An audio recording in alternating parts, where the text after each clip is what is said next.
Fox News alert, Florida Governor Ron DeSantis is announcing he's running for president tomorrow. It's going to happen at 6 p.m. Eastern on Twitter. What does that mean? Well, the governor is going to do an interview with Elon Musk, world's richest man, owner of Twitter, on something called Twitter Spaces. What's Twitter Spaces?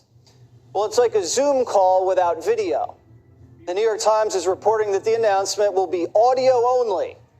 It's basically like a live radio interview on Twitter, and listeners can ask questions. Now, you have to assume there's got to be some sort of video component to this. I guess a part of the drama of the announcement is no one knows what this thing is going to look like or sound like.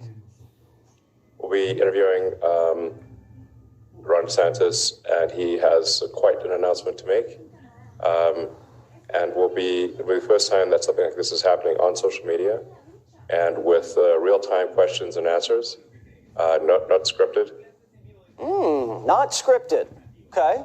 This is obviously a non-traditional way to announce. Usually candidates have a big rally with a huge crowd behind them, holding up signs, clapping. You capture the raw energy of supporters live, and then it's distributed everywhere. It's possible DeSantis didn't want to compete with the Trump rally phenomenon. You don't want to get into a crowd measuring contest with the former president. Trump also isn't on Twitter. He's on his own social media deal, Truth Social, so that could be a factor here. We're wondering how the event's going to be edited and distributed throughout the media landscape without knowing what the video component's going to be. And just a second ago, the DeSantis team dropped this teaser clip, which might give us a taste of tomorrow. Watch. Do I have the courage? Is it worth the sacrifice? America has been worth it every single time. So DeSantis' Twitter tactic could be driven by impact. Musk has 140 million followers. They're not all Americans, but most of them are. So the bet could be on pure numbers, not aesthetics. Now, last year, Elon said he would support DeSantis in 2024. And now he's saying he's not endorsing anyone yet. I'm not at this time planning to endorse any particular candidate. I would really just like someone fairly normal and sensible to be the president. That would be great. Well, good luck, because normal people don't run for president. But Elon Musk, the world's richest man, is hosting a Republican presidential announcement on a social media platform that traditional Republican primary voters aren't familiar with. So this is an experiment. But however it shakes out, everyone, everywhere will know that Ron DeSantis is running for president. And Trump's campaign has seized on the DeSantis announcement. Quote, "This is one of the most out-of-touch campaign launches in modern history. The only thing less relatable than a niche campaign launch on Twitter is DeSantis' after party at the uber elite four-season resort in Miami. Every day, more and more Americans are realizing just how out of step Ron DeSantis is with their values and how unelectable he really is. From his votes to cut Social Security and Medicare, see, Ron DeSantis just isn't ready to be president. President Trump is ready on day one to turn our country around, reverse Biden's disastrous policies, and make America great again." Now, Trump's still way ahead in the Republican primary polling. On average, he's leading Ron DeSantis by almost 40 points. So DeSantis has his work cut out for him.